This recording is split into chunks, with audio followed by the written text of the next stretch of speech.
जय श्री राम, जय श्री राम। आज के इस वीडियो में हम लोग बात करने वाले हैं बिहार एसटीटी में कंपटीशन और टीटी को लेकर बहुत बड़ा सवाल खड़ा हो गया।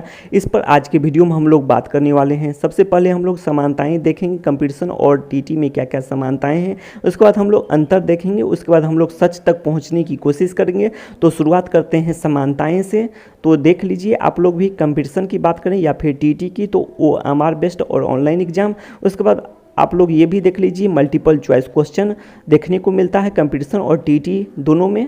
उसके बाद नेगेटिव मार्किंग की बात करें तो कंपटीशन में नेगेटिव मार्किंग होता है और कुछ कंपटीशन ऐसे हैं जिसमें नेगेटिव मार्किंग नहीं होता है, जबकि टीटी में भी वही बात है, नेगेटिव मार्किंग नहीं होता है। अब बात कर लेते हैं सिलेबस की। तो सिलेबस भी कंपटीशन में बात करें तो होता है और कुछ कंपटीशन ऐसे हैं जिसमें सिलेबस नहीं दिया जाता है। अब बात करते हैं टीटी में। बिहार टीटी एसटीटी की बात करें तो इसमें सिलेबस नहीं रहता है। एसटीटी 2011 को भी आप लोग देख सकते हैं या फिर टीटी 2017, ये सभी आप लोग देख सकते हैं। उसके बाद हम लोग बात कर लेते हैं डिफरेंस की। तो डिफरेंस की बात करें तो अंतर यह है कि एसटीटी जो कि नाम से ही स्पष्ट है, यह एक प्रकार का शिक्षक पात्रता परीक्षा है जो कि नाम से ही स्पष्ट है। अब बात कर लेते हैं, इसमें सर्टिफिकेट की बात की जाती है जो कि विज्ञापन में भी दिया रहता है। और इसमें सर्टिफिकेट की बात करें तो 7 ईयर्स था। और बात कर लेते हैं, पूर्व निर्धारित कट ऑफ पर उत्तीर्ण किया जाता है, क्वालिफाइड किया जाता है। एसटीटी की बात करें तो, टीटी की बात करें तो, जबकि कंपटीशन में आप लोगों को प्रमाण पत्र की बात कभी नहीं की जा सकती है। उसके बाद बात करते हैं, कंपटीशन में नियुक्ति पत्र मिलता है कुल पद के बराबर। अब बात कर लेते हैं कंपटीशन की। तो कंपटीशन में डॉक्यूमेंट वेरिफिकेशन के बाद ही कुल पद के बराबर मेरिट लिस्ट तैयार किया जाता है। किसी भी सरकारी नौकरी की बात करें तो bank, SSC, railway, BSSC, KBS, NBS, कोई भी आप लोग उठाकर देख लीजिए, सबसे पहले डॉक्यूमेंट वेरिफिकेशन होता है। इसमें भी बहुत सारे छटते हैं। इससे पहले क्या किया जाता है, तो इससे पहले प्रोविजनल मेरिट लिस्ट तैयार किया जाता है, जिसमें कम से कम 3 गुना तो नहीं, इससे भी अधिक 5 गुना और कभी कभी तो देखने को मिलता है 20 गुना 10 गुना अभ्यर्थियों की मेधा सूची तैयार की जाती है, प्रोविजनल मेरिट लिस्ट। तो ये सभी बातें हैं कंपटीशन में। और इसमें क्या होता है, जो भी क्वालिफाइड है, जो मिनिमम दिया रहता है पासिंग मार्क्स विज्ञापन में, इस पर क्वालिफाइड किया जाता है एसटीटी में। तो यही डिफरेंस है। अब बात करते हैं, एसटीटी को बहुत सारे अभ्यर्थी कंपटीशन की तरह देख रहे हैं, तो कंपटीशन की तरह भी बनता है। फिर भी बात करें तो पीडी की बात करें, जबकि जो कि शिक्षक पात्रता परीक्षा हुआ है, अगर किसी विषय में 5000 वैकेंसी है तो 5000 का यदि 5 गुना मानकर चलते हैं, पीडी की तरह सोचते हैं, कंपटीशन में पीडी की तरह, तो 25,000 अभ्यर्थी को क्वालिफाइड किया जा सकता है। तो जी बिल्कुल सही बात है।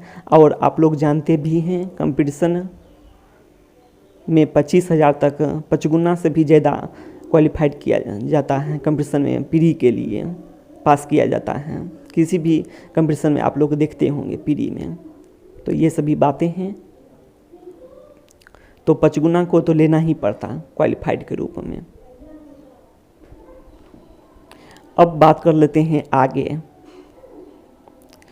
और आप लोग ये भी देखते होंगे, एसटीटी की बात करें, टीटी की बात करें तो 60% सभी टीटी में होता है और कम भी किया जा सकता है, जैसे कि इसमें 50% कर दिया गया है। सरकार पर डिपेंड करता है। तो वही बात है। तो आप लोग देख लीजिए, आगे पीडी की तरह सोचिए इसको। तो यही बात है, 25,000 तक को पास किया जा सकता है। अब बात करते हैं आगे क्या होगा। तो आगे मेंस की तरह यदि सोचते हैं, कंपटीशन की तरह सोच रहे हैं, तो बिहार शिक्षक नियमावली से डिक्रीजिंग ऑर्डर में लिस्ट तैयार किया जाएगा। किस बेसिस पर, तो एकेडमिक मार्क्स बेसिस पर, जिसको आप लोग प्रोविजनल लिस्ट की तरह देख सकते हैं, क्योंकि इसमें डॉक्यूमेंट वेरिफिकेशन किसी का नहीं हुआ रहता है। और डॉक्यूमेंट वेरिफिकेशन के बाद फाइनल मेरिट लिस्ट तैयार किया जाता है। और इसमें जो डॉक्यूमेंट वेरिफिकेशन में बहुत सारे रिजेक्टेड होते हैं और जो कोटिवार बात करें, कैटेगरी वाइज, पद के अनुसार डॉक्यूमेंट वेरिफिकेशन के बाद नीचे रैंकर होते हैं, वे सभी वेटिंग लिस्ट में होते हैं। ये सभी बातें हैं। यदि नहीं कोई जाता है, दूसरा एग्ज़ाम निकल जाता है, तो वे सभी वेटिंग लिस्ट वाले उसमें जा सकते हैं। तो यही बात है। यदि एक ही एग्ज़ाम हो तब बात करते हैं। अगर एक एग्ज़ाम हो किसी कंपटीशन में, तो उसमें भी डॉक्यूमेंट वेरिफिकेशन से पहले 3 गुना से 5 गुना तक का प्रोविजनल लिस्ट तो कम से कम देखने को मिलता ही है। 5 गुना से अधिक भी देखने को मिल सकता है। ठीक है।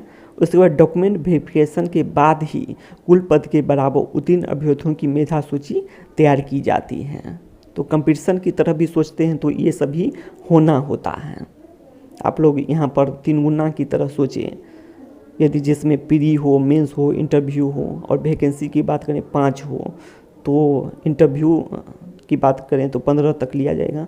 तो प्री से देखते हैं तो प्री में वैकेंसी का 3 गुना की बात करें तो इंटरव्यू में, और इंटरव्यू का 3 गुना मेंस के लिए, और मेंस का 3 गुना प्री के लिए। तो 135 तक को प्री में पास तो किया जाता है। तो वही बात है यहाँ पर भी, आप लोग इस तरह से भी सोच सकते हैं।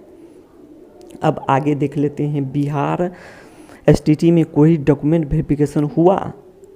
आप लोग बता सकते हैं तो नहीं हुआ है। तो इसीलिए यह मेरिट लिस्ट जो है, यह पात्रता परीक्षा का मेरिट लिस्ट है, यह नियुक्ति का नहीं है। इस तरह से कह सकते हैं। इसमें जो भी क्वालिफाइड हुए हैं सभी योग्य हैं बिहार शिक्षक नियमावली के अनुसार। बिना डॉक्यूमेंट वेरिफिकेशन का कुल पद के बराबर मेरिट लिस्ट किसी भी हाल में नहीं तैयार किया जा सकता है। कंपटीशन की तरह सोचें और टीटी की तरह सोचें तो बात ही अलग है। टीटी की तरह सोचें तो आप लोग देख सकते हैं। इसीलिए यह है, आप लोग जानते हैं बिहार में इंटर साइंस का एग्ज़ाम होता है। आप लोग ये पहले देख लीजिए, उसके बाद आगे बात करेंगे। इंटर साइंस का एग्ज़ाम होता है तो उसमें भी तो टॉपर घोषित किया जाता है। सभी परीक्षाएं में टॉपर घोषित होते हैं। 1% टॉपर भी घोषित होता है। इंटर साइंस की बात करें तो 1% टॉपर घोषित होता है। तो वही बात है, और लिस्ट तैयार करके वेबसाइट पर भी अपलोड रहता है। अब बात करते हैं आगे। जो मेरिट लिस्ट निकाला गया था, आप लोग न्यूज़ में देख लिए होंगे, यही न्यूज़ है, वह पात्रता की मेरिट लिस्ट थी। जी बिल्कुल, नियुक्ति की मेरिट लिस्ट नहीं थी। नियुक्ति का मेरिट लिस्ट आप लोग जानते हैं शिक्षक नियमावली से बनाया जाएगा। 6ठे चरण के बाद 7वें चरण के लिए फ्रेश रोस्टर आएगा, जिसमें subject wise, category wise vacancy details दिया रहेगा।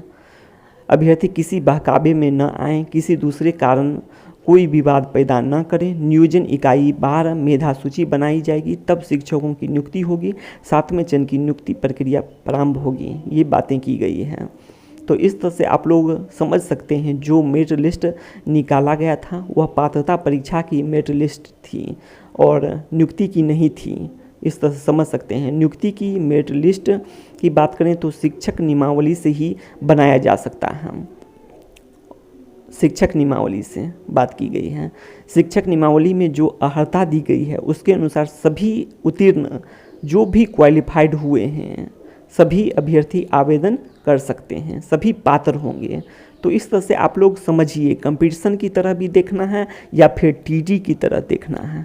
दोनों तरीके से अधिक अभ्यर्थियों को लिया ही जाएगा। कुल पद के बराबर अभ्यर्थी को किसी भी हाल में नहीं लिया जा सकता है डॉक्यूमेंट वेरिफिकेशन से पहले। अब बात कर लेते हैं फ्रेश रोस्टर की बात की गई है। तो फ्रेश रोस्टर 6th फेज के बाद आएगा। उसमें subject wise, district wise, category wise vacancy details दिया रहेगा। तो ये जो वैकेंसी विज्ञापन में है यह टेंटेटिव कह सकते हैं, अर्थात बढ़ेगा। वैकेंसी तो बढ़ना तय है, क्योंकि 6ठे चरण का भी वैकेंसी 7वें चरण में ऐड होगा और वैकेंसी बढ़ेगा। इसी तरह से जो भी क्वालिफाइड हैं वह आगामी जितने भी होंगे चरण सभी में अप्लाई कर सकते हैं, क्योंकि अब वैलिडिटी की बात करें तो लाइफ टाइम कर दी गई है, जो कि आप लोग जानते हैं। अब आगे बात कर लेते हैं। तो जैसे कि बीएसबी इंटर साइंस का परीक्षा लेता है और 1% टॉपर का लिस्ट जारी होता है। पर इंटर का कोई नौकरी बात करें, कोई भी एसएससी की बात करें, CHSL या फिर BSSC इंटर लेवल की बात करें, तो उसमें क्या टॉपर ही अप्लाई करता है? सभी करता है जो उन बताए गए योग्य होते हैं, जो मान कर चलते हैं फर्स्ट किया, सेकंड किया, ये सभी भी अप्लाई करते हैं। मतलब फर्स्ट डिवीज़न, सेकंड डिवीज़न, ये सभी भी अप्लाई कर सकते हैं। वही बात है यहाँ भी, जो भी पास किया है शिक्षक, वही बात है यहाँ पर बताया गया। उसी प्रकार 7वें चरण शिक्षक बहाली के लिए विज्ञापन जारी होने, फ्रेश रोस्टर के बाद विज्ञापन जारी होगा। बात करें उसके बाद शिक्षक नियमावली में जो अर्हता दी गई है उसके अनुसार सभी उत्तीर्ण होने वाले अभ्यर्थी आवेदन कर सकते हैं, जो कि शिक्षक नियमावली से स्पष्ट होता है। तो वही बात की गई है। उसके बाद हम लोग पिछले वीडियो में जो देखे हैं उसको भी एक बार देख लेते हैं, जिससे सारी बातें स्पष्ट हो जाएगी। ये वीडियो में हम लोग इन सभी बातों को देख चुके हैं, इसीलिए आप लोग वीडियो को पॉज करके पढ़ सकते हैं।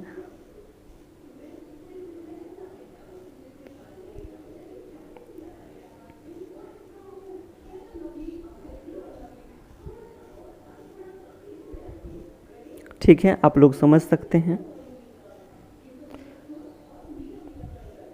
इसे पहले पढ़ें, उसके बाद इसे पढ़ें, जिसे आसानी से समझ सकते हैं। उसके बाद इसे पढ़ें।